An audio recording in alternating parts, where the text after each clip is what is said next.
Hello दोस्तों, नमस्कार। आपका स्वागत है आपके अपने चैनल हिंदी हब ऑफिशियल में। तो आज दोस्तों हम भक्ति काल के क्वेश्चनों पे चर्चा करेंगे। इस भक्ति काल के 700 प्रश्नों की दोस्तों 2 वीडियोज़ में आपको उपलब्ध करवाए जाएंगे। आदिकाल के जितने भी क्वेश्चन मैंने बनाए थे उन्हें आपके द्वारा सराहना मिली और आपकी डिमांड पर ही आप ये भक्ति काल के क्वेश्चन मैं आपके लिए लेकर आया हूँ। तो इस वीडियो को भी दोस्तों बहुत अच्छा प्यार दें, क्योंकि ये दोस्तों फ़ायदा आपके लिए ही है। मुझे इतना फ़ायदा ज़रूर हुआ है कि आप लोगों का थोड़ा सा विश्वास प्राप्त हुआ है, थोड़ा सा प्यार मिला है, ठीक है। कुछ साथी जुड़े हैं, ठीक है। और इसके अतिरिक्त दोस्तों मुझे कुछ भी प्राप्त नहीं हुआ। हाँ, थोड़ी सी ये आपको पढ़ाने के लिए मेरे भी ज्ञान में क्या है, थोड़ी सी वृद्धि हुई है, क्योंकि बहुत सारी रचनाएँ ऐसी मैंने भी नहीं पढ़ी थी, वो मैंने आपको पढ़ाने के लिए पढ़ी, ठीक है। तो ये दोस्तों, लेकिन सबसे बड़ा फ़ायदा आपको ही होने वाला है। जो साथी डूब के दोस्तों इस समय यदि पढ़ाई कर रहा है और अच्छी तरह से दोस्तों ईमानदारी के साथ में पढ़ाई करेगा, तो उसको निश्चित ही दोस्तों मेरा सबसे अच्छा फ़ायदा तब होगा जब आप में से कोई, ठीक है, मैसेज करके ये कहेगा कि सर हमारा सिलेक्शन हो गया। तो आप जहाँ से भी क्वेश्चन मिल रहे हैं, ठीक है, आपकी सेकंड ग्रेड के स्तर के, क्योंकि हिंदी है दोस्तों वो ना तो कभी काल के, समय के, स्थान के, कहीं के भी बंधनों में दोस्तों नहीं बनती है। चाहे वो कहीं का दोस्तों, चाहे वो छत्तीसगढ़ का लोक सेवा आयोग का पेपर हो, चाहे वो आपके उत्तर प्रदेश का हो, चाहे वो राजस्थान का हो, चाहे वो हरियाणा का हो। तो हिंदी में तो दोस्तों साहित्य है, तो वहाँ से तो वही क्वेश्चन आएंगे, ठीक है। ये नहीं कि भाई यूपी में जाकर के हिंदी अलग हो गई, राजस्थान में अलग हो गई। तो जहाँ पर भी दोस्तों आपको सेकंड ग्रेड के लेवल के जिन टॉपिकों के आपको क्वेश्चन मिल रहे हैं, वहाँ पर आप क्वेश्चन की प्रैक्टिस कीजिए, क्योंकि जब आप पहले ही इतनी प्रैक्टिस करके जाएंगे तो आपको पेपर है वो बहुत दोस्तों आसान लगेगा। आपको ये लगेगा कि भाई ये क्वेश्चन मैंने बहुत बार किया हुआ है, तो उसका तो सीधा उत्तर एक ही बार में आपको क्या है उत्तर निकल आएगा। आपको बिल्कुल भी पेपर में कन्फ्यूजन की दोस्तों ज़रूरत नहीं होगी। और यदि आपने दोस्तों प्रैक्टिस नहीं की, आप चाहे 10 बार पढ़ गए, फिर भी आपको लगेगा यार ये तो नहीं है, ये तो नहीं है, तो थोड़ा कन्फ्यूजन में दोस्तों बहुत बार क्या है माइनस मार्किंग है। तो एक एक क्वेश्चन की आपके लिए क्या है अहमियत है। तो चलिए देखते हैं किस प्रकार के प्रश्न हैं। तो 700 प्रश्न है दोस्तों लगभग भक्ति काल से, क्योंकि बड़ा है आपका। सूफी काव्य धारा है, संत काव्य धारा है, कृष्ण काव्य है, राम काव्य है, ठीक है। तो चारों के दोस्तों आपको 700 प्रश्न हैं, 2 वीडियोज में मिलेंगे। तो इस वीडियो को दोस्तों आप अपना प्यार दीजिएगा, पूरी वीडियो को देखना। तो चलिए देखते हैं पहला प्रश्न क्या है। आचार्य शुक्ल ने भक्ति काल की समय सीमा क्या मानी है। देखिए दोस्तों, एक बात मैं आपको बता दूं, पिछली जो आदिकाल की वीडियो थी उसमें 6वां क्वेश्चन था आपका, the modern vernacular literature of northern Hindustan नामक जो इतिहास ग्रंथ है वो किसका है। तो ये आप, मुझे नहीं लगता कि जो हिंदी हब ऑफिशियल से जुड़े हुए हैं तो उनको शायद इस विषय में शंका हो कि भाई मैंने हाँ गलत है। हालांकि मुझसे कर्नल जेम्स टॉड बत गया था, ठीक है। ये एक मानवीय भूल है दोस्तों, आप भी समझते हैं।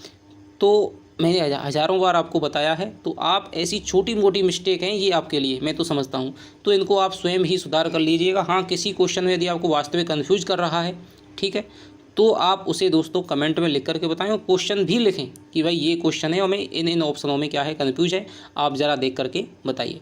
यदि कोई छोटी मोटी चीज़ है तो उसको तो आप ठीक कर लें, यदि फिर भी हाँ बता दें, कोई दिक्कत नहीं है, क्योंकि कई ऐसे साथी हैं जिनको अभी इतना ज़्यादा ज्ञान नहीं है। शायद आपके लिए कोई चीज़ है वो छोटी हो लेकिन किसी और के लिए नहीं हो, ठीक है। तो उसको भी मैं दोस्तों कमेंट के माध्यम से सही कर दिया करूँगा। पहला आपका प्रश्न है, आचार्य शुक्ल ने भक्ति काल की समय सीमा क्या मानी है।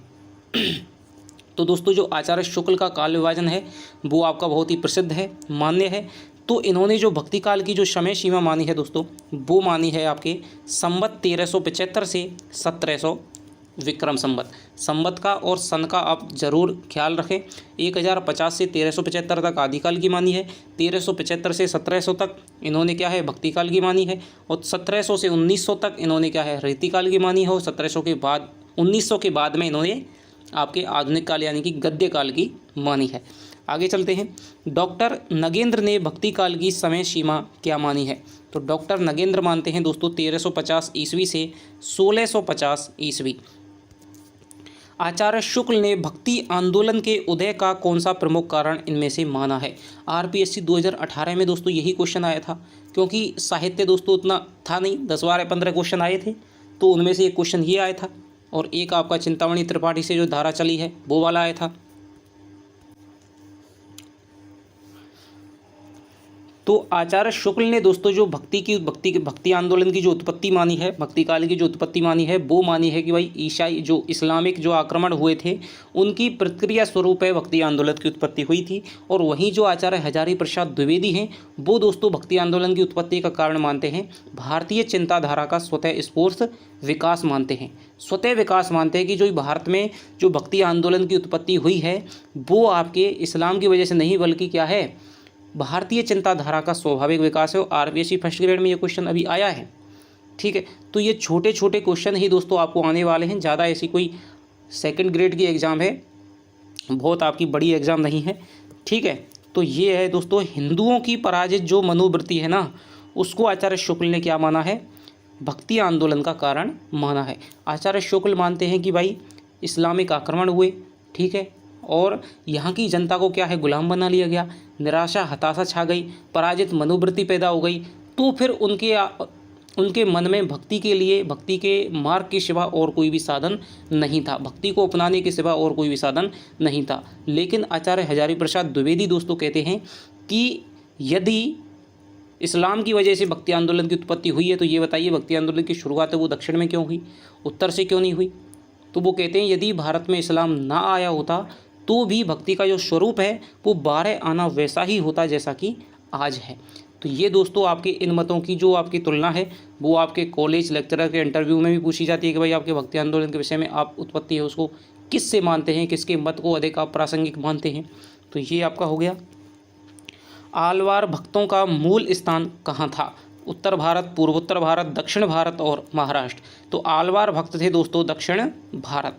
मैंने एक बार कम्युनिटी में क्वेश्चन पूछा था कि आलवार भक्तों की संख्या है वो कितनी थी दोस्तों, तो वो 12 थी। बहुतों का अभी तक यही नहीं पता है कि आलवार कितने थे। तो मैं आपको थोड़ा सा बता दूं, अगला ही क्वेश्चन देख लीजिए आ रहा है, आलवार भक्तों की संख्या कितनी मानी गई है, 12 मानी गई है। और जीके में भी दोस्तों ये पूछ लिया गया है कि आलवार कौन थे, नैनार कौन थे, ठीक है। तो मैं आपको बताऊं आलवारों की संख्या है वो आपकी है 12, नाथों की संख्या है वो आपकी है 9, ठीक है। नैनारों की संख्या है वो है आपकी 63 और जो सिद्धों की संख्या है वो है 84। आरपीएससी फर्स्ट ग्रेड में अब की बार क्वेश्चन आया था सिद्धों की संख्या कितनी मानी जाती है, तो ये आप याद रखें, नैनार 63, आलवार 12, नाथ 9 और 84 सिद्ध, ठीक है। क्योंकि कठिन क्वेश्चन आपसे गलत होता है तो कोई दिक्कत नहीं है, लेकिन यदि सरल आप इस प्रकार के प्रश्न को गलत करके आएंगे तो फिर दोस्तों आपके सिलेक्शन के चांस हैं वो बहुत ही क्या है, कम होने लगते हैं। आगे चलते हैं। आलवार भक्त मूलतः किसको कहा जाता है, वैष्णवों को, शैवों को, शाक्तों को, सिद्धों को। ये भी क्वेश्चन दोस्तों बहुत बार पूछा गया है। आलवार मूलतः दोस्तों जो विष्णु धर्म की यानी वैष्णव धर्म की जो उपासना करने वाले थे, विष्णु की उपासना करने वाले थे, वो ही क्या है, आलवार कहलाते थे। और विष्णु के 2 अवतारों के जो सर्वमान्य प्रचलित है, राम है और आपका कृष्ण है। तो यहाँ पर हो जाएगा दोस्तों वैष्णव। भक्ति भावना का मूल स्रोत, तो मैं थोड़ा सा फास्ट करूँगा क्योंकि 3 से प्रश्न हैं और नहीं तो फिर आपकी वीडियो है वो बहुत ज़्यादा लंबी बन जाएगी। भक्ति भावना का मूल स्रोत भारत के किस भाग में माना जाता है, उत्तर भारत, दक्षिण भारत, महाराष्ट्र और पश्चिम भारत। तो इसका जो उत्तर हो जाएगा दोस्तों वो हो जाएगा आपका दक्षिण भारत। अद्वैत वेदांत का प्रचार किसने किया था, तो अद्वैत वेदांत का जो प्रचार है वो दोस्तों वो शंकराचार्य ने किया था। इनमें से कौन आलवार भक्त नहीं है, सरोयोगी, सरहपा, मुनिवाहन, कुलशेखर। तो आप जानते हैं कि जो सरहपा जो सिद्ध है उनके नाम के अंत में दोस्तों पा है, ये शब्द है वो आदर सूचक लगा हुआ होता है। सरहपा, कंडप्पा, डोम्बपा, जालंधरपा, ठीक है। तो ये आपके क्या है, सरहपा हो जाएगा। दिव्य प्रबंधम किसके पदों का संकलन है, आलवार भक्त, नैनार भक्त, रामानंद, रामानुजाचार्य। अब की बार की जो रीट की पात्रता परीक्षा थी उसमें भी दोस्तों ये आया था कि नलियार दिव्य प्रबंधन, ठीक है, क्या है। तो ये दोस्तों जो आलवार भक्त थे उनके जो पदों का संग्रह है, ठीक है, रंगनाथ मुनि ने दोस्तों नलियार दिव्य प्रबंधम, जिसे कि तमिल 5वां वेद की संज्ञा भी, तमिल वेद की संज्ञा भी दी जाती है। तो ये आलवार भक्तों के पदों का संग्रह है। आलवार भक्तों के पद किस भाषा में मिलते हैं, तेलुगु, तमिल, हिंदी, कन्नड़। तो ये दोस्तों मिलते हैं आपके तमिल भाषा में, ठीक है। तमिलनाडु और मुख्यतः केरल से संबंधित थे। विशिष्टाद्वैत के प्रतिपादक आचार्य कौन थे, तो विशिष्टाद्वैत के थे दोस्तों आपके रामानुजाचार्य, आगे चलते हैं। श्री संप्रदाय के प्रवर्तक आचार्य का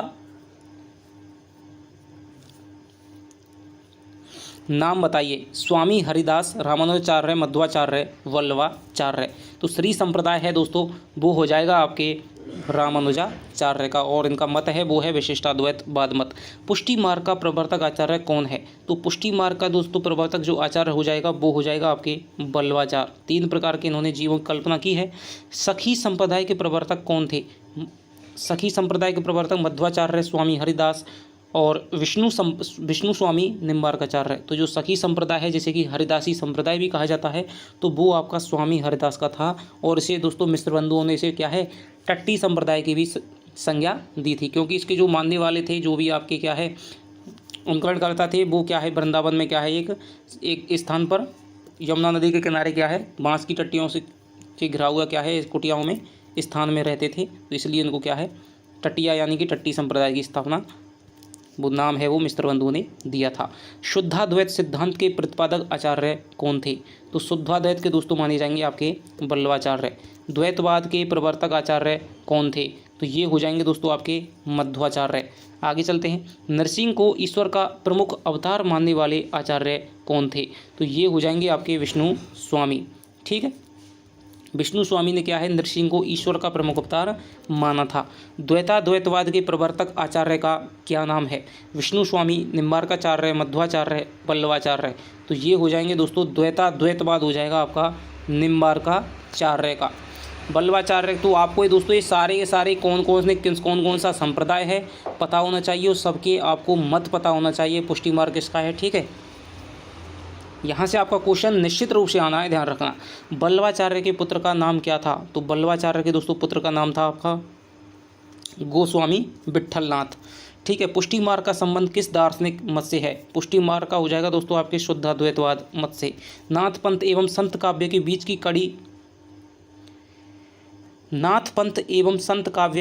की कड़ी है वो किस संप्रदाय को माना जाता है? तो ये जो आपका माना जाता है आपके दोस्तों निरंजनी संप्रदाय को। ठीक है, हरिदास निरंजनी इसके प्रवर्तक हैं, राजस्थान का ये संप्रदाय है। नाथ पंथ और संत काव्य के बीच की कड़ी इसको माना जाता है निरंजनी संप्रदाय को। शाक्त धर्म की 2 प्रमुख धाराएं कौन सी हैं? सगुण व निर्गुण, ज्ञान मार्गी व प्रेम मार्गी, दक्षिण मार्गी व वाम मार्गी, और राम भक्ति व कृष्ण भक्ति। बहुत ही दोस्तों अच्छा क्वेश्चन बनाया गया है। इसका जो उत्तर हो जाएगा दोस्तों वो हो जाएगा आपके दक्षिण मार्गी हो जाएंगी। ठीक है, शाक्त दक्षिण मार्गी हो जाएंगे और एक आपकी वाम मार्गी, इसकी प्रमुख 2 धाराएं हो जाएंगी। भक्तिकालीन समस्त भक्ति धाराएं थीं शास्त्रोन्मुखी, लोकोन्मुखी, दर्शनोन्मुखी, प्राणोन्मुखी। बहुत ही अच्छा क्वेश्चन है आपका। तो ये हो जाएंगे आपके दोस्तों लोकोन्मुखी। ठीक है, भक्तिकालीन जो समस्त भक्ति धाराएं थी दोस्तों वो क्या है लोकोन्मुखी थी। क्या है जनजागृति के लिए, लोक में क्या है भक्ति का प्रचार प्रसार करने के लिए, लोक कल्याण के लिए ही दोस्तों क्या है वो सारी की सारी धाराएं उत्पन्न हुई थी भक्ति काल की। ठीक है, चाहे वो आपकी संत काव्य धारा हो, वहाँ पर भी आपको लोक को प्रधानता दी जाती है। ठीक है, और चाहे वो आपकी सूफी काव्य धारा हो, चाहे वो आपकी तुलसी की राम काव्य धारा हो, चाहे वो आपकी कृष्ण काव्य धारा हो। ठीक है, भक्ति शब्द का सर्वप्रथम उल्लेख है दोस्तों वो कहाँ मिलता है? तो वो मिलता है आपके श्वेताश्वेतर उपनिषद में। ठीक है, भक्ति काल के प्रारंभ 14वीं शताब्दी के समय उत्तर भारत में किसका शासनकाल था? बहुत ही अच्छा क्वेश्चन है समय के हिसाब से। तो ये इसका उत्तर जो हो जाएगा दोस्तों वो हो जाएगा आपके मोहम्मद बिन तुगलक का दोस्तों क्या है शासन काल था। कबीर दोस्तों किसके समकालीन थे? इस प्रकार जो 4-5 आपके रचनाकार हैं वो भी आपको पता होना चाहिए। ठीक है, कि अकबर के समकालीन कौन कौन से कवि हुए थे। ठीक है, और कबीर क्या है सिकंदर लोदी के समकालीन थे। तो ये आपको क्या है पता होना चाहिए। ब्रह्म सूत्रों के रचनाकार कौन थे? बादरायण, भभूति, शंकराचार्य और आपके रामानुजाचार्य। तो इसका जो उत्तर हो जाएगा दोस्तों ब्रह्म सूत्र है आपके बादरायण की। आगे चलते हैं। संप्रदाय परंपरा का प्राचीनतम संप्रदाय है शैव संप्रदाय, रुद्र संप्रदाय, शिव रुद्र संप्रदाय, ब्रह्म संप्रदाय। तो इसका जो उत्तर हो जाएगा दोस्तों वो हो जाएगा आपके शैव संप्रदाय परंपरा का प्राचीनतम संप्रदाय है। तो ये हो जाएगा आपके ब्रह्म संप्रदाय। आगे चलते हैं। भक्ति काल में प्रचलित 2 प्रधान धर्म कौन से थे? बौद्ध और शैव, हिंदू और जैन, हिंदू और मुस्लिम, पारसी और ईसाई। तो इसका जो उत्तर हो जाएगा दोस्तों वो हो जाएगा आपके एक तो हिंदू धर्म था और एक क्या है मुस्लिम धर्म था। आगे चलते हैं। वैष्णव धर्म मूलतः था योग साधना प्रधान, तंत्र साधना प्रधान, कल्पना प्रधान, भक्ति प्रधान। तो ये दोस्तों वैष्णव जो धर्म है उसी में क्या है, भक्ति की उत्पत्ति हो रही है, तो यहाँ पर क्या है, भक्ति प्रधान हो जाएगा। आगे चलते हैं, शंकराचार्य ने किस संप्रदाय की दोस्तों क्या है, स्थापना की थी? शैव, स्मार्त, शाक्त और वैष्णव। तो दोस्तों शंकराचार्य का हो जाएगा आपका स्मार्त संप्रदाय, और इन्होंने जो मत दिया था वो दिया था अद्वैतवाद मत। भक्ति काल को सबसे पहले किसने हिंदी साहित्य का स्वर्ण युग कहा था? वो कहा था दोस्तों आपके ग्रियर्सन ने। ठीक है, ग्रियर्सन ने क्या है, भक्ति काल को हिंदी साहित्य का क्या है, सबसे पहले स्वर्ण युग कहा है। और ब्रज भाषा का स्वर्ण युग याद रखना आपको रीतिकाल को कहा जाता है, क्योंकि जो ब्रज भाषा है वो दोस्तों क्या है आपकी या तो कृष्ण काव्य में थी, लेकिन जो पूरी जो सूफी काव्य परंपरा है, चाहे आपकी वो संत काव्य परंपरा है, वहाँ पर आपकी ब्रजभाषा नहीं थी। ठीक है, तुलसी ने ही क्या प्रयोग किया था, पर वो बहुत ही क्या है, कम स्तर पर किया था। तो ब्रजभाषा का जो पूरा उत्कर्ष का काल है आपका क्या है, चरम उत्कर्ष दिखाई देता है, वो आपके क्या है, रीतिकाल में दिखाई देता है। आगे चलते हैं, इनमें से कौन सा संत कवि नहीं है? कबीरदास, सुंदरदास, गुरु नानक, ईश्वरदास। तो दोस्तों ईश्वरदास हैं वो आपके संत कवि नहीं माने जाते हैं। कबीर काव्य में उपलब्ध कुंडलिनी योग के शब्द किसके प्रभाव से गृहीत हैं? कबीर काव्य में उपलब्ध कुंडलिनी योग के जो शब्द हैं, जो आपकी साधना की पारिभाषिक शब्दावली है, किसके प्रभाव से गृहीत है? तो ये जो आपका प्रभाव हो जाएगा दोस्तों, वो आपका हो जाएगा नाथ पंथ। नाथ है जो पंथ है, जो कि आपका किसका, गोरखनाथ का है। वहाँ पर उन्होंने क्या है, षट चक्र भेदन की जो योग साधना पद्धति का जो मार्ग है, ठीक है, तो वो इन्होंने हिंदी में चलाया था। तो ये नाथ पंथ का दोस्तों प्रभाव है, ठीक है, कबीर के काव्य पर। कबीर के गुरु का दोस्तों क्या नाम था? वो है दोस्तों रामानंद। काशी में प्रकट भये रामानंद चेताए। संत कवियों ने वैदिक परंपराओं की आलोचना किसके प्रभाव से की थी? तो वैदिक जो परंपराओं की आलोचना है दोस्तों, वो उन्होंने की थी आपके बौद्ध धर्म के प्रभाव से। क्योंकि आपको पता है जो बौद्ध धर्म की उत्पत्ति हुई थी दोस्तों, वो क्या है, आपके वैदिक धर्म से ही क्या है, मनमुटाव होने की उत्पत्ति कारण ही हुई थी। जब उन्होंने क्या है, वैदिक धर्म में उन्होंने क्या है, कर्मकांडों की इत्यादियों की जो पुराणों के बाद में बुराइयां स्थापित हो गई थी, उनको छोड़ करके उन्होंने क्या है, ईश्वर को, अनेक ईश्वर हैं, पुनर्जन्म की मान्यता है, इसके प्रतिक्रिया स्वरूप ही क्या है, बौद्ध धर्म की क्या है, उत्पत्ति हुई थी। और बौद्ध धर्म ही क्या है, चतुर्थ संगीति के बाद में ही क्या है, दो भागों में बंट गया था, हीनयान महायान। और इससे ही आगे चल करके आपके क्या है, सिद्ध संप्रदाय की, नाथ संप्रदाय की, और आगे चल करके फिर आपके संत काव्य की उत्पत्ति होती है। कबीर का जन्म कब माना जाता है? तो ये है दोस्तों, कबीर ने भिन्न भिन्न चीज़ों को भिन्न भिन्न जगह से ग्रहण किया है। साधनात्मक रहस्यवाद है, चाहे वो आपका योग मार्ग है, पारिभाषिक शब्दावली है, वो नाथपंथ से है, ठीक है, और आपके भावात्मक रहस्यवाद है, वो सूफी काव्य की देन है, ठीक है, एक ईश्वरवाद है, वो इस्लाम से ग्रहण किया है। इस प्रकार आपको याद रखना है। आगे चलते हैं, कबीर का जन्म है तो कब हुआ था? तो दोस्तों कबीर का जन्म है वो आपका 1455 साल गए, ठीक है, तो ये आ जाएगा 1455 संवत है, तो यानी कि 1398 ईस्वी में हुआ था। संत कवियों के दार्शनिक सिद्धांतों का मूल आधार क्या है? तो संत कवियों के जो दार्शनिक सिद्धांतों का दोस्तों जो मूल आधार है वो हो जाएगा आपके अद्वैत वेदांत, यानी कि शंकराचार्य का। इनमें से कौन सी प्रवृत्ति संत काव्य की नहीं है? गुरु की महत्ता बिल्कुल है, रहस्यवादी भावना है, बाह्य आडंबरों का खंडन है, वर्ण व्यवस्था का दोस्तों इन्होंने क्या है, समर्थन नहीं किया है।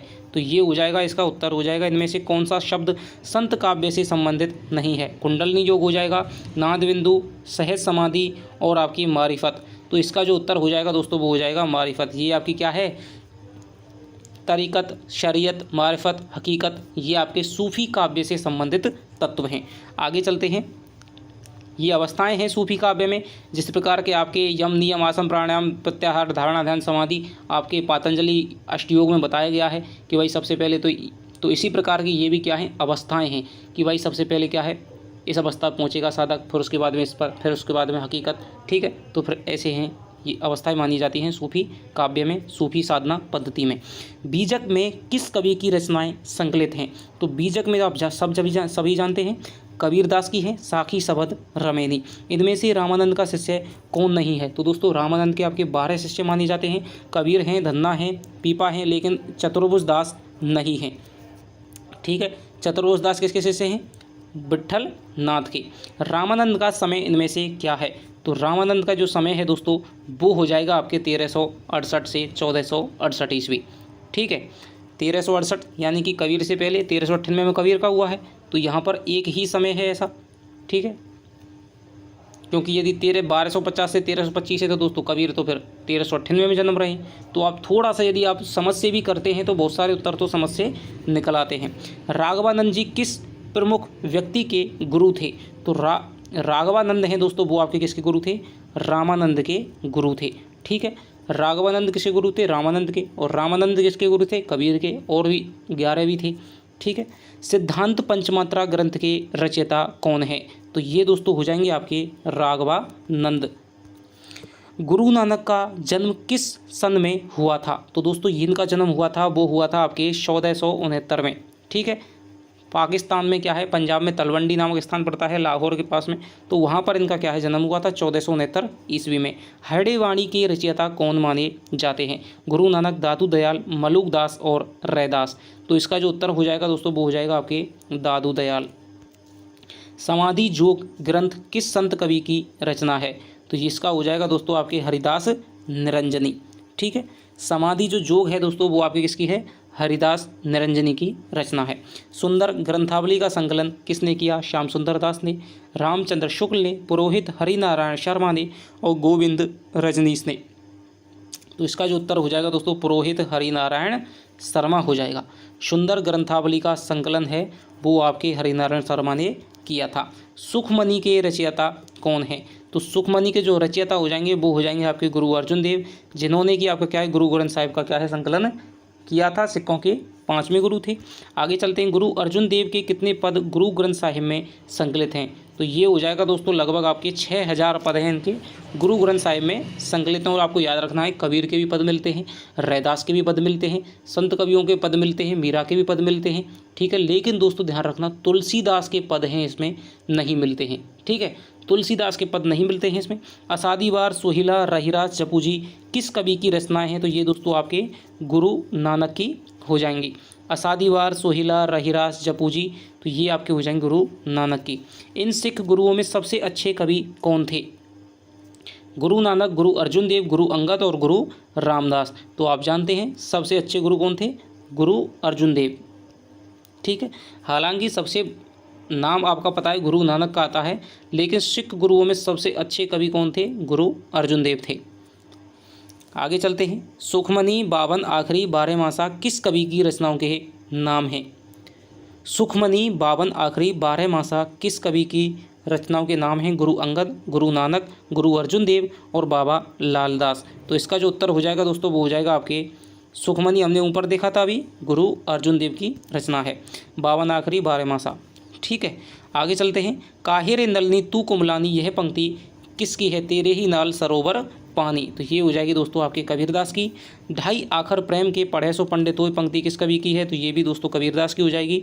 अजगर करे ना चाकरी, बहुत ही दोस्तों प्रसिद्ध दोहा है मलुकदास का।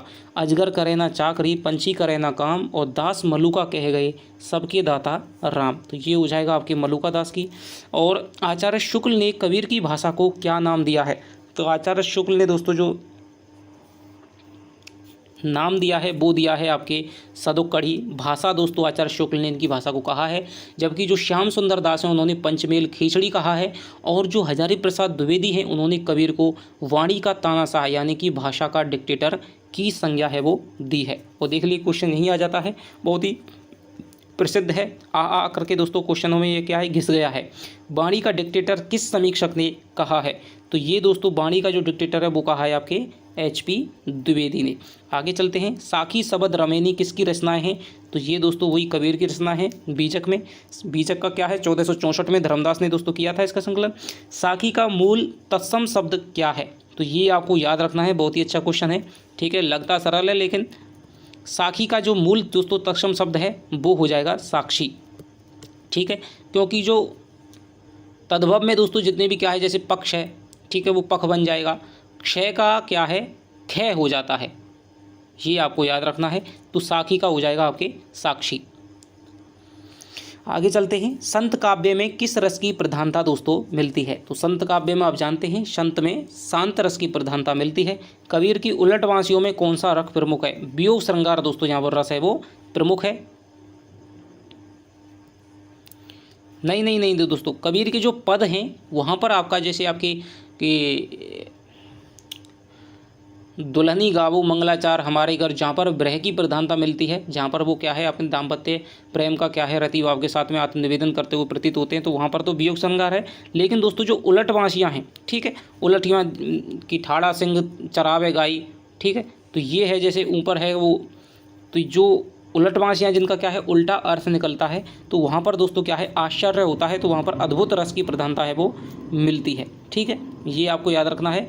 जहाँ पर उनके पद हैं, जहाँ पर पदों की बात आती है, जहाँ पर वो दाम्पत्य विषयक रति जिनमें दिखाई देती है, तो वहाँ पर क्या है वियोग श्रृंगार रस मिलता है, सामान्यतः शांत रस की प्रधानता है। और जबकि जो आपके उलट बांसियाँ हैं, ठीक है, उलट बांसियाँ हैं, वहाँ पर आपके क्या है अद्भुत रस की प्रधानता देखने को मिलती है, क्योंकि वहाँ पर पाठक है भाई ऊपर पाताल में क्या है, ऊपर है अंबर में औंधा कुआं है, भाई औंधा कुआं अंबर में कैसे हो सकता है। लेकिन दोस्तों सहस्रार चक्र है वो हमेशा क्या है उसकी कमल पंखुड़ियाँ औंधी हैं, तो इस आधार पर कल्पना की गई है, तो वहाँ पर क्या है अद्भुत रस की क्या है उत्पत्ति होती है। अवधू गगन मंडल घर कीजिए, ठीक है, यह पंक्ति किस कवि की है, तो ये जो पंक्ति है वो हो जाएगी आपके कबीर की। प्रभु जी तुम चंदन हम पानी, यह पंक्ति किस कवि की है, तो ये जो पंक्ति है दोस्तों वो आपकी हो जाएगी किसकी, रैदास की हो जाएगी। प्रभु जी तुम चंदन हम पानी, जाकी अंग अंगवास समानी। आगे चलते हैं, दुल्हनी गावहु मंगलाचार, तो इस प्रकार के पदों में आपके वियोग श्रृंगार की अभिव्यक्ति देखने को मिलती है। पंक्ति किस कवि की है, तो ये हो जाएगी आपके कबीर की। पानी हिते हिम भया, हिम है गया बिलाई, और जो कुछ था सोई भया, अब कुछ कहा ना जाई, तो ये जो पंक्ति है वो आपकी हो जाएगी कबीर की। और कबीर के 5 जो आपके अंग हैं, ठीक है, 5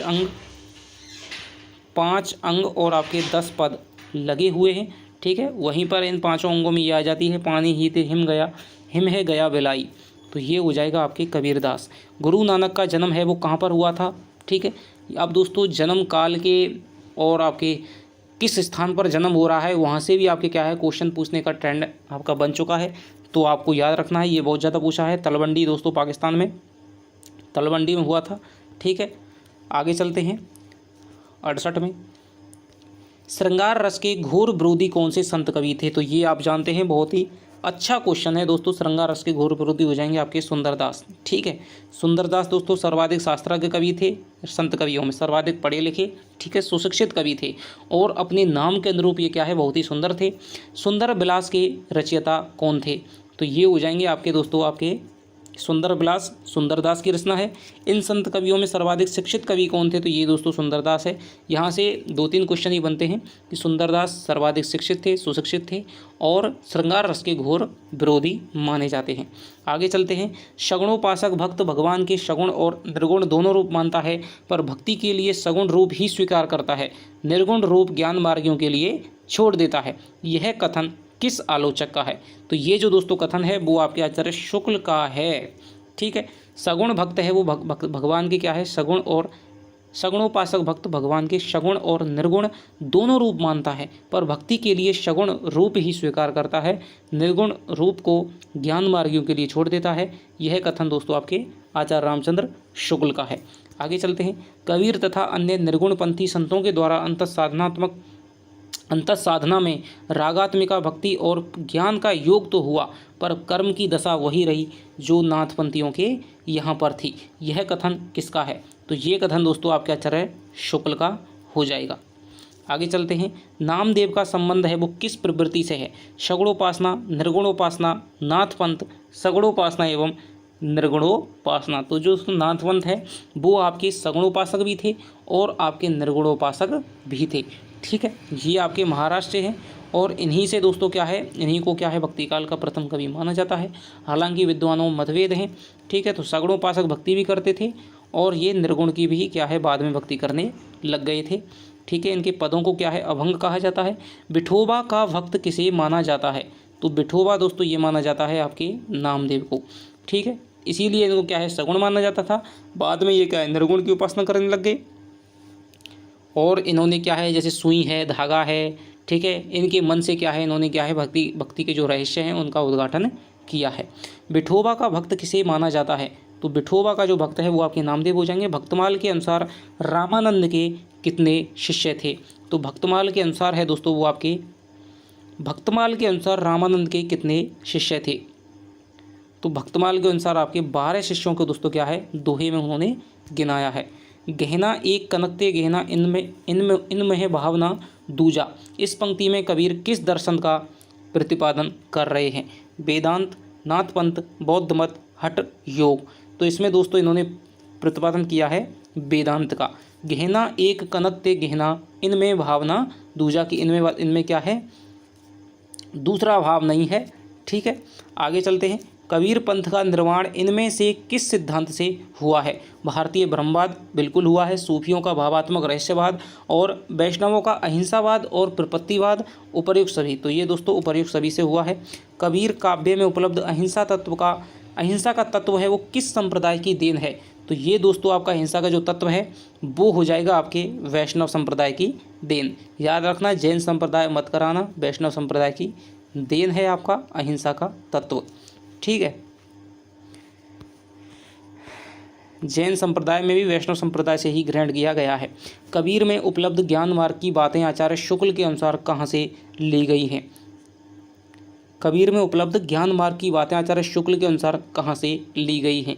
तो ये जो दोस्तों ज्ञान मार्ग की बातें हैं वो आपके हिंदू शास्त्रों से ली गई हैं। ठीक है, आगे चलते हैं। आचार्य शुक्ल के अनुसार कबीर को राम नाम किससे प्राप्त हुआ था? तो जो कबीर को जो राम नाम है दोस्तों वो आपके प्राप्त हुआ था रामानंद से। राम नाम क्या है? तो ये वाली बात आती है। कबीर काव्य में उपलब्ध प्रेम तत्व किसकी देन है? तो प्रेम तत्व है दोस्तों वो आपके सूफी संप्रदाय की है, जैसे कि भावात्मक रहस्यवाद, जहाँ पर भी जैसे दुल्हनी गावो मंगलाचार ये जो पद है यहाँ पर भावात्मक रहस्यवाद दिखाई देता है। तो इसकी जो दोस्तों इन्होंने प्राप्ति की है वो आपकी की है सूफी संप्रदाय से। कौन सी रचना गुरु नानक की नहीं है? अष्टपदी जोग ग्रंथ, असादीवार, सोहिला, रहीरास। तो यहाँ पर हो जाएगा दोस्तों अष्टपदी जोग ग्रंथ। आचार्य शुक्ल ने निर्गुण मार्ग का निर्दिष्ट प्रवर्तक है वो किसे माना है? तो ये माना है दोस्तों इन्होंने कबीर को। ठीक है, माया महाठगनी हम जानी पंक्ति किस कवि की है? तो ये हो जाएगी आपके कबीर की। हिंदी का कौन सा कवि समाज सुधारक पहले है, भक्त और कवि बाद में है? तो ये हो जाएगा आपके तुलसी नहीं दोस्तों, कबीर हो जाएगा। ठीक है, कबीर हो जाएगा। ज्ञान समुद्र के रचनाकार का नाम बताइए। तो ज्ञान समुद्र के जो रचनाकार हैं वो हो जाएंगे आपके, ज्ञान समुद्र के रचनाकार का नाम बताइए। हरिदास, निरंजनी, गुरु नानक, सुंदरदास। तो ये हो जाएंगे दोस्तों आपके क्या है, सुंदरदास। आगे चलते हैं। इनमें से दादू दयाल का शिष्य कौन सा कवि है? तो दादू दयाल का जो शिष्य हो जाएगा दोस्तों सुंदरदास है। इन्होंने दोस्तों क्या है 30 वर्षों तक काशी में भी क्या है अध्ययन किया था। कबीर द्वारा प्रयुक्त कुंडलनी योग की पारिभाषिक शब्दावली पर किसका प्रभाव है? तो जो पारिभाषिक शब्दावली है मैंने आपको भी ऊपर बताया था, वहाँ पर आपके नाथ पंथ का क्या है, षट चक्रों का जो विधान है गोरखनाथ का, उसका प्रभाव दिखाई देता है। निम्न में से किसने स्वयं को राम की बहुरिया कहा है? तो ये दोस्तों कौन कहेगा, कबीरदास जी कहेंगे। कबीर का सौंदर्य बोध है शास्त्रीय, रोमांटिक, अपारंपरिक और यथार्थवादी और आदर्शवादी। तो ये दोस्तों क्या है, इनका अपारंपरिक है और आपके यथार्थवादी है। सौंदर्य बोध, अपारंपरिक और यथार्थवादी। अच्छा क्वेश्चन है। कबीर की समस्त रचनाओं का संपादन किस ग्रंथ में हुआ है?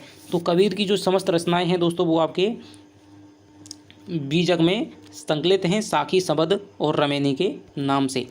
आगे चलते हैं।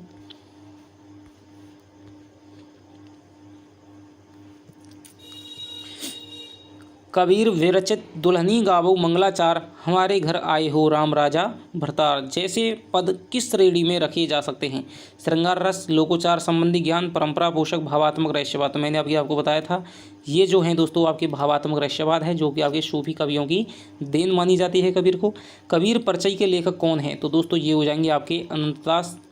बहुत बार दोस्तों ये क्वेश्चन आया है कॉलेज लेक्चरार में भी, RBSc फर्स्ट ग्रेड में भी। ठीक है, निम्नलिखित में से कौन निर्गुणपंथी संत काव्य के अंतर्गत नहीं सम्मिलित है? निर्गुणपंथी संत काव्य धारा के अंतर्गत नहीं सम्मिलित है। धन्ना है दोस्तों, पीपा है, सदना है। ठीक है, लेकिन दोस्तों जो रसखान है वो संत काव्य धारा में नहीं है। ठीक है, बल्कि ये फुटकल कवि आते हैं भक्ति काल के। कबीर वाणी को बीजक में संकलित करने का श्रेय किसको जाता है? धर्मदास को जाता है। संत पुंडरीक ने महाराष्ट्र में किस संप्रदाय की स्थापना की थी? तो संत पुंडरीक ने दोस्तों आपके की थी आपके वारकरी संप्रदाय की। वारकरी संप्रदाय वैसे भी पूछ लिया जाता है कि वारकरी संप्रदाय का संबंध है वो किस राज्य से है या किस स्थान से है? तो वो आपके महाराष्ट्र हो जाएगा। गुरु नानक का जीवन दर्शन किस में संकलित है? तो दोस्तों आपका जो जपू जी है वो आपके गुरु नानक के दर्शन का सार माना जाता है, जपू जी। ठीक है, बिश्नोई संप्रदाय की स्थापना है दोस्तों वो आपके हिसाब जानते हैं जम्बनाथ यानी कि जाम्बोजी ने की थी। ठीक है, अष्टपदी योग ग्रंथ किसके द्वारा विरचित है? तो ये हो जाएगा आपके संत हरिदास निरंजनी, जो कि क्या है, निरंजनी संप्रदाय के प्रवर्तक हैं।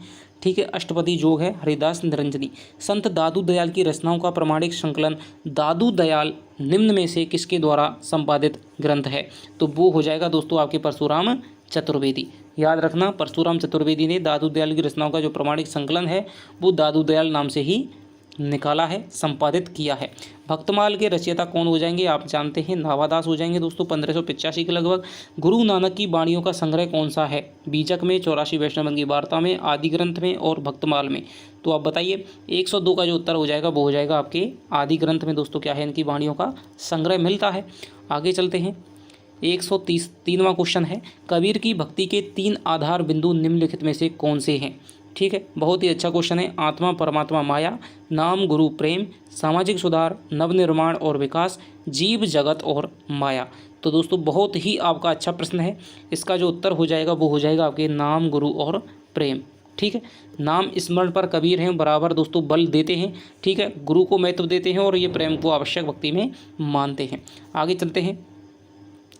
ठीक है, यहाँ पर आपके क्या है, भक्ति के आधार पूछ रहा है, ध्यान रखना।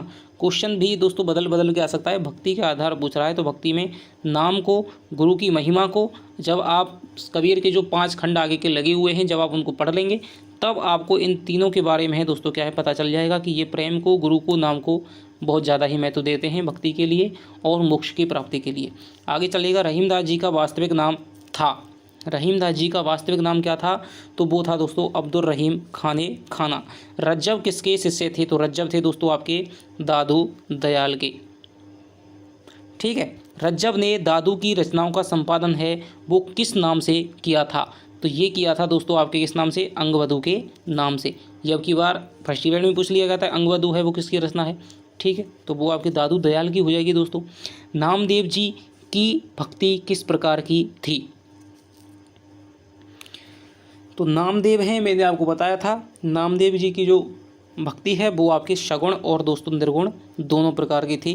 झिलमिल झगड़ा झूलते बाकी रही ना काहू, गोरख अटके कालपुर कौन कहावे साऊ। इन पंक्तियों के रचयिता कौन हो जाएंगे?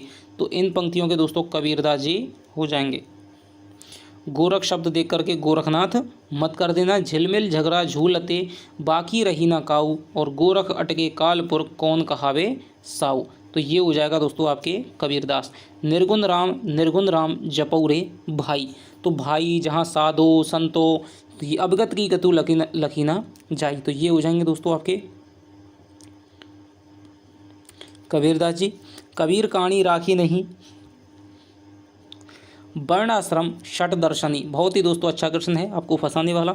ये पंक्ति किसकी है? तो ये जो दोस्तों पंक्ति है, कबीर कहानी राखी नहीं वर्णाश्रम षट दर्शनी, ये जो पंक्ति है वो हो जाएगी आपकी नावादास की। नावादास ने अपनी जो भक्तमाल है उसमें दोस्तों 6 पंक्तियों में आपका क्या है, कबीर के बारे में क्या है परिचय दिया है। निर्गुण ब्रह्मा को कियो समाधु तब ही चले कबीरा साधु। उपर्युक्त पंक्तियों के रचनाकार कौन से संत कवि माने जाते हैं? तो ये हो जाएंगे दोस्तों आपके दादू। समाधु साधु दादू, ध्यान रखना। ठीक है, निर्गुण ब्रह्म को कियो समाधु तब ही चले कबीरा साधु। तो यहाँ पर हो जाएगा आपके दादू दयाल। जो जाके सो जोगी जाके मन में मुद्रा, रात दिवस न करई निद्रा। पंक्तियों के रचयिता कौन हो जाएंगे? तो ये हो जाएंगे आपके कबीरदास जी हो जाएंगे। सो जोगी जाके मन में मुद्रा, रात दिवस ना करई निद्रा। तो ये आपकी कबीरदास जी हो जाएंगी। अपना मस्तक काट के वीर हुआ कबीर, बहुत ही दोस्तों प्रसिद्ध पंक्ति है और बार बार पूछी जाती है और पूछने के चांस भी हैं। तो इसका जो उत्तर हो जाएगा वो हो जाएगा आपके दादू दयाल की। रैदास के पद किस नाम से प्रसिद्ध हैं? बानी, निर्गुण बानी, पदावली और पद। तो दोस्तों रैदास के जो पद हैं वो आपके हो जाएंगे बानी के नाम से हैं, वो प्रसिद्ध हैं। आगे चलते हैं 115 की तरफ। मोह मुदगर के रचनाकार कौन है? तो मोह मुदगर के जो रचनाकार हो जाएंगे दोस्तों वो हो जाएंगे आपके शंकराचार्य। रामावत संप्रदाय के प्रवर्तन किसने किया था? तो ये आपके रामानंद ने किया था। रुद्र संप्रदाय के प्रवर्तक कौन है? तो रुद्र संप्रदाय है वो आपका दोस्तों किसका है? वो है आपका विष्णु स्वामी का, रुद्र संप्रदाय विष्णु स्वामी का हो जाएगा।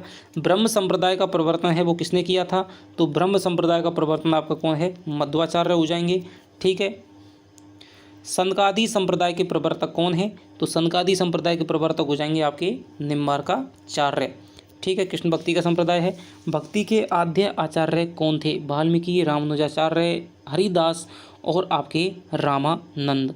तो भक्ति के जो दोस्तों आद्य आचार्य थे वो थे आपके रामानुजाचार्य, जिन्होंने श्री संप्रदाय की स्थापना की, विशिष्टाद्वैत दिया। अहिंसावाद किस संप्रदाय की देन है, संत, शाक्त, वैष्णव, जैन। तो ये दोस्तों पहले भी आपका क्वेश्चन आ चुका है, अहिंसावाद किस संप्रदाय की देन है। ठीक है। तो पहले ये कबीर के संबंध में आया था कि कबीर ने कहाँ से दोस्तों ग्रहण किया है, तो ये आपके वैष्णवों से ग्रहण किया था। लेकिन जो अहिंसा का जो वाद है जो चलाया था वो आपके महावीर स्वामी ने जैन धर्म के दोस्तों अंतर्गत है वो चलाया था। तो ये इसका उत्तर हो जाएगा आपके द।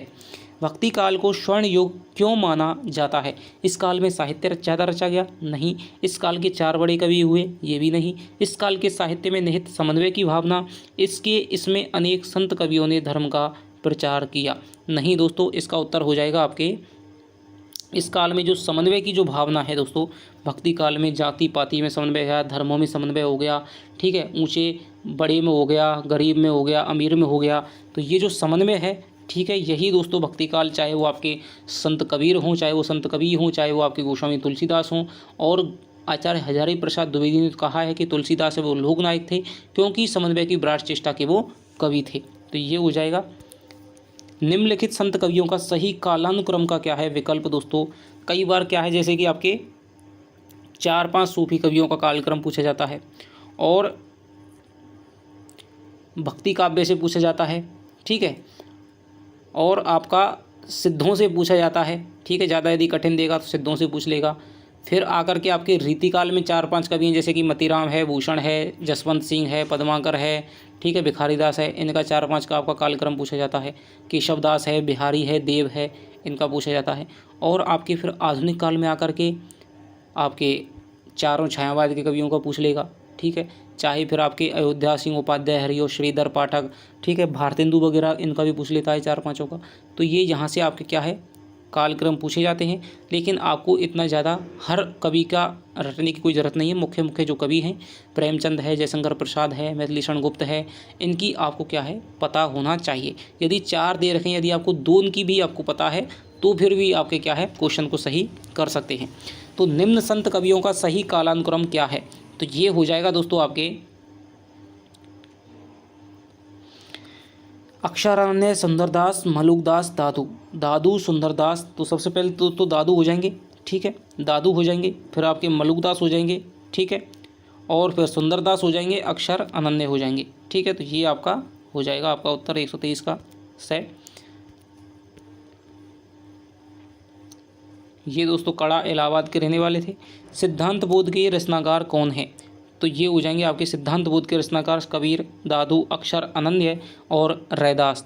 तो इसका जो उत्तर हो जाएगा अक्षर अनन्य ने दोस्तों क्या है सिद्धांत बोध की रचना की थी। निम्न में से कौन दादू की शिष्य परंपरा में नहीं आते हैं, तो सुंदरदास आते हैं। ठीक है।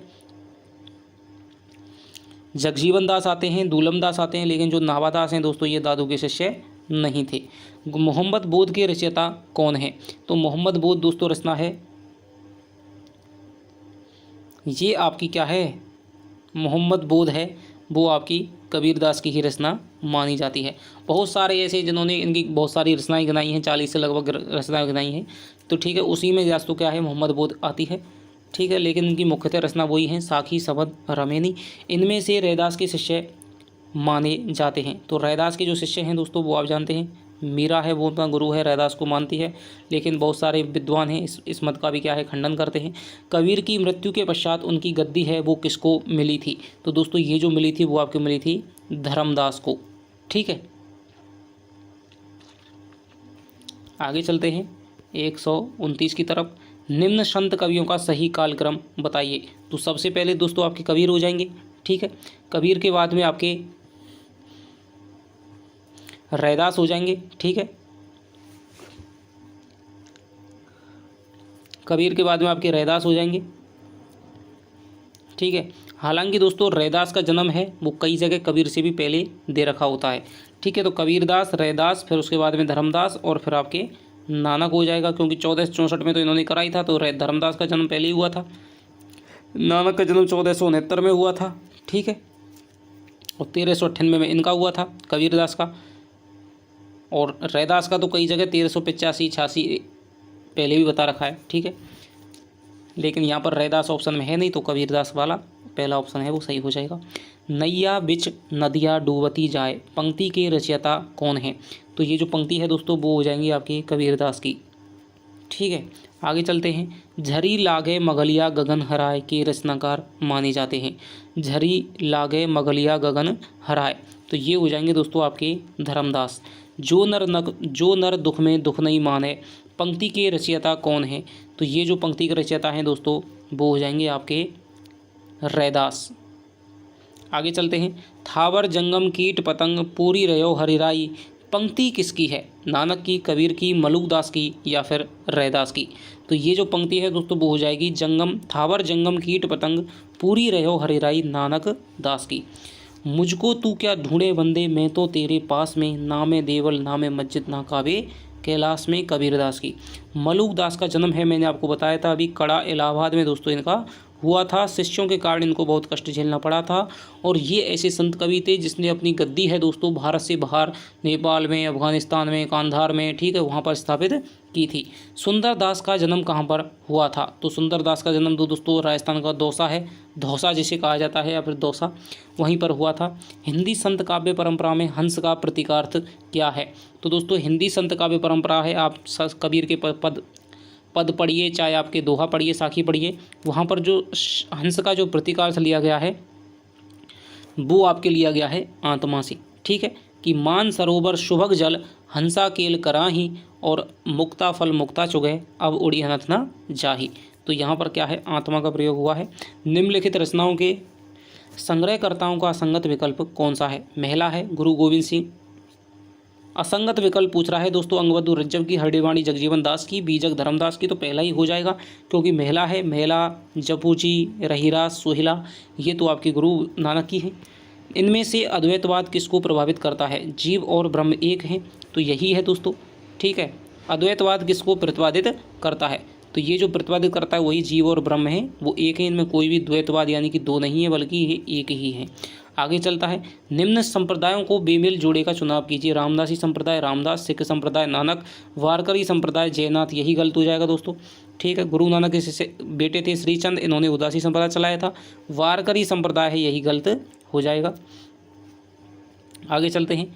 140-41वां संत काव्य और सूफी काव्य में असमान तत्व कौन सा है? संत काव्य और सूफी काव्य में असमान तत्व कौन सा है? प्रबंध शैली, सामंत विरोध, निर्गुणोपासना और समानता। तो इसका जो दोस्तों उत्तर हो जाएगा वो हो जाएगा आपके प्रबंध शैली, ठीक है। असमान तत्व कौन सा है? क्योंकि ये भी दोस्तों निर्गुण की उपासना करते हैं, संत काव्य भी और सूफी कवि भी। सामंतों का विरोध ये भी करते हैं, तो यहाँ पर समानता दिखाई देती है, ठीक है। जाति पाति में, सभी धर्मों में, ठीक है, अमीर गरीब में समानता की स्थापना ये भी करते हैं और संत कवि भी करते हैं। लेकिन जो सूफी कवि हैं उन्होंने प्रबंधात्मक शैली को अपनाया है, मसनवी शैली में प्रबंध काव्यों की रचना की है, जबकि जो संत कवि हैं उन्होंने क्या है, मुक्तक या फिर आपके पदों में रचना की है, दोहों में या मुक्तक में रचना इन्होंने की है। तो ये हो जाएगा दोस्तों प्रबंध शैली, इसमें क्या है, असमान तत्व है। निम्न में से सही विकल्प का चयन कीजिए। तो नानक नानक, अर्जुन देव अर्जुन देव, तो आप जानते ही हैं सबसे पहले आपके नानक आ जाएंगे, ठीक है। उसके बाद में आपके गुरु अंगद आ जाएंगे, 5वें गुरु, ठीक है। और फिर आपके अर्जुन देव आ जाएंगे, 10वें गुरु, फिर आपके गुरु गोविंद आ जाएंगे। आगे चलते हैं। रतन खान के रचयिता कौन माने जाते हैं? तो रतन खान है दोस्तों वो आपके मलुकदास की रचना है। चंडी चरित्र है दोस्तों, ये आपका लिखा है किसने? गुरु गोविंद सिंह ने। संत कबीर पुस्तक के लेखक कौन है? तो संत कबीर है दोस्तों वो आपकी पुस्तक है नामवर सिंह, रामचंद्र शुक्ल, रामकुमार वर्मा, श्याम सुंदर दास। तो संत कबीर है वो आपकी रामकुमार वर्मा की पुस्तक है, लेकिन जो कबीर यदि आपसे पूछ रहे तो वो हजारी प्रसाद द्विवेदी की है, ठीक है। और कबीर जो ग्रंथावली है वो तो आपके श्याम सुंदर दास की है ही है, जो आपके लगी हुई है। 145 में हो जाएगा आपके रामकुमार वर्मा। आगे चलते हैं। कबीर नामक पुस्तक देखिए ये आ गई, हजारी प्रसाद द्विवेदी की है। योग चिंतामणि के रचयिता कौन हो जाएंगे? तो योग चिंतामणि है दोस्तों वो हो जाएगी आपकी रामानंद की। आगे चलते हैं। लय का महत्व किस शाखा में है? राम भक्ति शाखा, निर्गुण हो जाएगी, कृष्ण भक्ति या फिर सगुण हो जाएगी? तो दोस्तों लय का महत्व है वो आपके निर्गुण भक्ति काव्य में, यानी कि जो भी आपका संत काव्य है वहाँ पर देखने को मिलता है। आगे चलते हैं। निम्न में से वैष्णव धर्म का उप संप्रदाय नहीं है? सहजिया, रामावत, श्री वारकरी संप्रदाय। तो वैष्णव धर्म का दोस्तों जो उप संप्रदाय नहीं है वो हो जाएगा आपके श्री संप्रदाय। ठीक है, उप संप्रदाय नहीं है। तो रामावत है, सहजिया है और आपके वारकरी संप्रदाय है।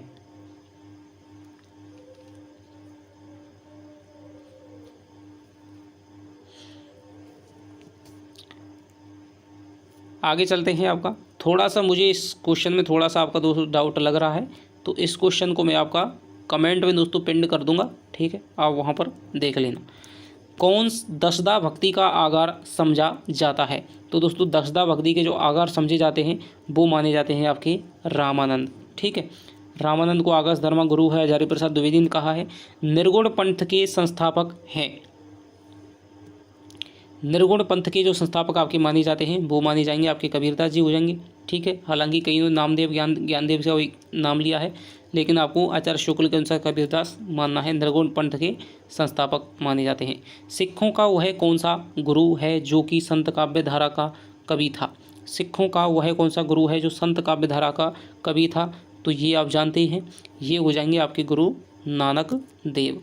आगे चलते हैं। किस संत कवि की रचनाएं निर्गुण एवं सगुण दोनों उपासनाओं से संबंधित हैं? तो ये आप जानते हैं, कई बार क्वेश्चन आ चुका है। इसका हो जाएगा आपकी नामदेव। संत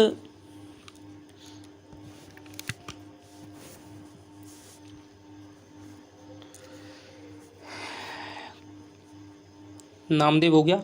संत कवियों पर किसके हठयोग का प्रभाव दिखाई देता है? तो संत कवियों पर दोस्तों आपके क्या है, नाथों के हठयोग का प्रभाव दिखाई देता है। आगे चलते हैं।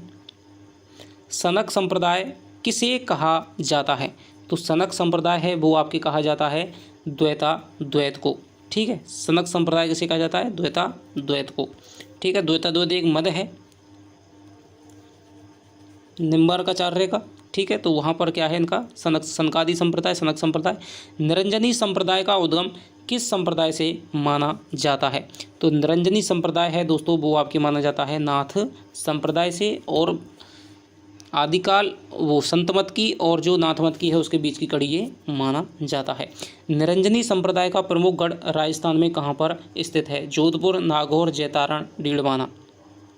तो निरंजनी संप्रदाय है दोस्तों वो आपके डीडवाना में मुख्यतः स्थित है। निम्न में से मलुकदास की रचना नहीं है? निरपख मूल, रतन खान, ज्ञान बोध, ज्ञान परोची। तो अभी ऊपर आई थी दोस्तों, जो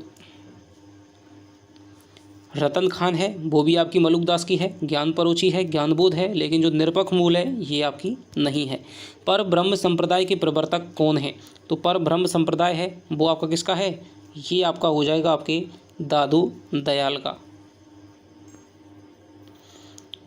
आगे चलते हैं।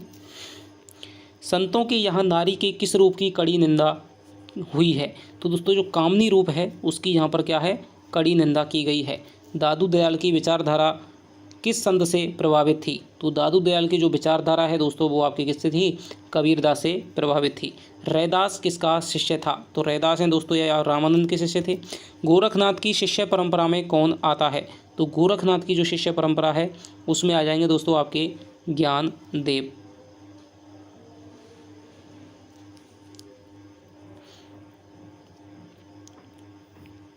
ठीक है, ज्ञानदेव हो जाएंगे, क्योंकि अनंतानंद हैं, रामदेव हैं, नामदेव हैं, ये तो सगुण उपासक भी थे। ठीक है, तो ज्ञानदेव आपके आ जाएंगे।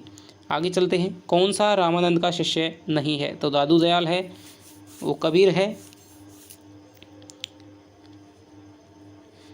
लेकिन दोस्तों जो रज्जब है वो आपके क्या है, दादू दयाल का शिष्य है। रैदास भी है, कबीर भी है और आपके दादू दयाल भी है, लेकिन रज्जब है वो आपके दादू के शिष्य हैं। इनमें से सूफी काव्य का दूसरा नाम क्या है? प्रेम मार्ग की शाखा, प्रेमाख्यानक काव्य और प्रेमाश्रयी शाखा। और उपर्युक्त सभी। तो दोस्तों इसका हो जाएगा आपके क्या है, उपर्युक्त सभी हो जाएगा। ऋग्वेद में कौन सा आख्यान उपलब्ध होता है? नल दमयंती, उषा अनिरुद्ध, पुरुरवा उर्वशी और सीरी फरियाद। तो इसका जो उत्तर हो जाएगा दोस्तों हो जाएगा पुरुरवा उर्वशी। इसी पर दोस्तों जो उर्वशी महाकाव्य है दिनकर का, वो आपका क्या है, आधारित है। नल दमयंती आख्यान किस ग्रंथ में मिलता है? ऋग्वेद, महाभारत, रामायण, हरवंश, पुराण। तो इसका उत्तर हो जाएगा दोस्तों महाभारत में नल दमयंती आख्यान मिलता है। कृष्ण रुक्मणी का प्रेमाख्यान किस पुराण ग्रंथ में है? तो इसका जो उत्तर हो जाएगा दोस्तों वो हो जाएगा हरवंश पुराण में है कृष्ण का रुक्मणी का। सूफी मत का आदि स्रोत डॉक्टर नगेंद्र ने किसे माना है? शामी जाति की आदिम प्रवृत्ति, इस्लाम धर्म, मसीह है धर्म और आपके वैष्णव धर्म। तो सूफी मत का आदि स्रोत है वो डॉक्टर नगेंद्र ने आपके माना है सामी जाति की आदिम प्रवृत्ति को। ठीक है, तो 169 दोस्तों, काफ़ी वीडियो लंबी हो गई है, आगे चलते हैं। तो लगभग आपके 2 से ही दोस्तों प्रश्न हो पाएंगे, 3 वीडियो में हम इसके भक्तिकाल के क्वेश्चनों को देखेंगे। ठीक है, अवधी भाषा का प्रथम महाकाव्य कौन सा है? रामचरितमानस, पद्मावत, कृष्णायन, इनमें से कोई नहीं। तो अवधी भाषा का दोस्तों आपका जो प्रथम महाकाव्य है वो हो जाएगा आपके पद्मावत हो जाएगा। अधिकतर लोग किस शब्द से सूफी शब्द की व्युत्पत्ति मानते हैं? तो इसका जो उत्तर हो जाएगा दोस्तों वो हो जाएगा सूफ शब्द से मानते हैं। ठीक है, सूफी काव्य का प्रमुख तत्व इनमें से क्या है? ज्ञान है, प्रेम है, फना है या फिर रूह है? तो सूफी काव्य का प्रमुख तत्व इनमें से क्या है? तो ये हो जाएगा आपके प्रेम हो जाएगा। ठीक है, आगे चलते हैं। सूफी साधना में ईश्वर की कल्पना किस रूप में की गई है? तो ये की गई है आपके प्रेम का के रूप में। इनमें से कौन सी दशा हाल की दशा में गिनी जाती है? शरीयत, नासूत, तरीक़त, हकीकत। तो मैंने अभी बताया था आपको ये 4 दशाएं मानी जाती हैं, शरीयत, हकीकत, तरीक़त, मार्फत है दोस्तों। ठीक है, तो हाल की दशा में कौन सी दशा है वो गिनी जाती है? तो ये दोस्तों गिनी जाती है आपके नासूत गिनी जाती है। निम्न में से सूफी साधना के मुकामों में कौन सा शामिल नहीं है? मलकत, शरीयत, हकीकत, मारिफत। तो यहाँ में दोस्तों मलकत है वो शामिल नहीं है। आगे चलते हैं। डॉक्टर नगेंद्र ने प्रेमाख्यानक काव्य परंपरा का पहला ग्रंथ है वो किसको माना है? तो ये माना है दोस्तों डॉक्टर नगेंद्र ने आपका माना है आपके हंसावली को, उस्मा। ठीक है, हंसावली को, असायद की हंसावली।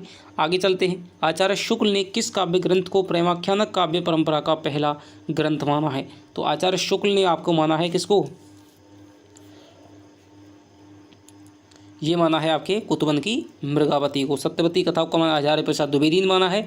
चंदायन को माना है आपके राम कुमार वर्मा ने, और मधुमालती को, ठीक है, तो ये आपके मृगावती को माना है। ईश्वर दास कृत सत्यवती कथा को किस आलोचक ने हिंदी प्रेमाख्यानक काव्य परंपरा का पहला ग्रंथ माना है? तो ये माना है दोस्तों आपके हिंदी प्रेमाख्यानक काव्य परंपरा का पहला ग्रंथ है वो आपकी माना है हजारी प्रसाद द्विवेदी ने। तो दोस्तों 2 से ही प्रश्न आपके हो पाएंगे। ठीक है, 2 से ही प्रश्न हो पाएंगे क्योंकि इससे ज़्यादा अब नहीं हो पाएगा। चंदायन के रचयिता का नाम क्या है? तो चंदायन हो जाएगा दोस्तों मुल्ला दाऊद की। मधुमालती के रचनाकार का नाम बताइए? तो मधुमालती हो जाएगी आपके मंझन की मधुमालती। शेख नबी की कौन सी रचना इनमें से है? तो शेख नबी की दोस्तों ज्ञानदीप हो जाएगी। माधवानल कामगंधला नामक रचना किस कवि की है? तो जायसी, गणपति, दामोदर कवि, उस्मान। तो दोस्तों माधवानल कामगंधला है वो आपकी हो जाएगी आपके गणपति की। ठीक है, हालांकि आलम की भी ये रचना है। तीन नामों से तीन कवियों ने लिखी है इस नाम से रचना। रूपमंजरी के रचयिता कौन है? सूरदास, नंददास, कृष्णदास, नारायण दास। तो रूपमंजरी के रचयिता हो जाएंगे आपके नंददास। तो 2 से क्वेश्चन दोस्तों लगातार बोलना भी बहुत होता है। छिताई वार्ता किस कवि की रचना है? तो छिताई वार्ता है दोस्तों वो आपकी हो जाएगी नारायण दास की। आगे चलते हैं। गणपति रचित माधवानल कामगंधला किस भाषा में रचित है? तो ये हो जाएगी दोस्तों माधवानल कामगंधला है वो आपकी हो जाएगी राजस्थानी भाषा में रचित है। गणपति कृत ध्यान रखना। ठीक है, गणपति कृत है 3 लोगों ने लिखी है, आलम ने भी लिखी है, ठीक है, गणपति ने भी लिखी है। ढोला मारूरा दोहा किस भाषा में रचित प्रेमाख्यानक काव्य है? राजस्थानी, अवधी, अवधी राजस्थानी खड़ी बोली ब्रजभाषा। तो दोस्तों ढोला मारूरा जो दोहा है वो आपका रचित है राजस्थानी भाषा में। मधुमालती का नायक कौन है? तो मधुमालती का जो नायक हो जाएगा वो हो जाएगा आपके मनोहर। ठीक है, मनोहर है और मधुमालती नायिका है। तारा और प्रेमा की, ताराचंद और प्रेमा की जो कथा है इसके समानांतर चलती है। किस प्रेमाख्यानक काव्य का नायक राजकुमार ऋतुपर्ण माना जाता है? तो इसका जो नायक माना जाएगा दोस्तों वो हो जाएगा आपका सत्यवती कथा का। उस्मान कृत चित्रावली का नायक कौन है? उस्मान कृत चित्रावली का नायक है वो कौन हो जाएगा? तो ये हो जाएगा दोस्तों आपके सुजान हो जाएगा। ज्ञानदीप नामक प्रेमाख्यानक काव्य की नायिका कौन है? तो ज्ञानदीप की जो नायिका है वो हो जाएगी आपकी देवयानी। ठीक है। लैला मजनू के कथानक को हिंदी में प्रेमाख्यानक काव्य परंपरा में प्रस्तुत करने का श्रेय किस कवि को है? तो ये दोस्तों जान कवि है। इन्होंने फारसी के लैला मजनू को लैले मजनू के नाम से किया था, जान कवि। आगे चलते हैं। तन चित और मन रावर कीना, तो पंक्ति किस काव्य ग्रंथ की है? तो ये पंक्ति हो जाएगी दोस्तों आपके पद्मावती की। तन को क्या है? चित्तौड़ है और मन क्या है?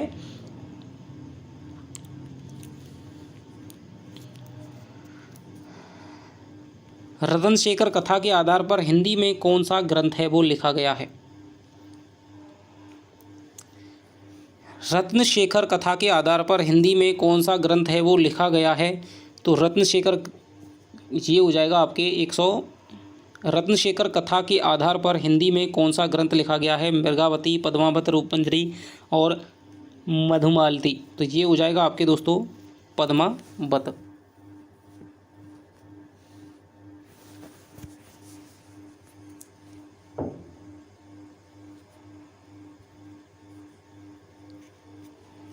रत्न शेखर कथा के आधार पर, तो दोस्तों इसको भी मुझे थोड़ा डाउट लग रहा है तो मैं आपको बताऊंगा थोड़ा सा इन दो क्वेश्चनों को।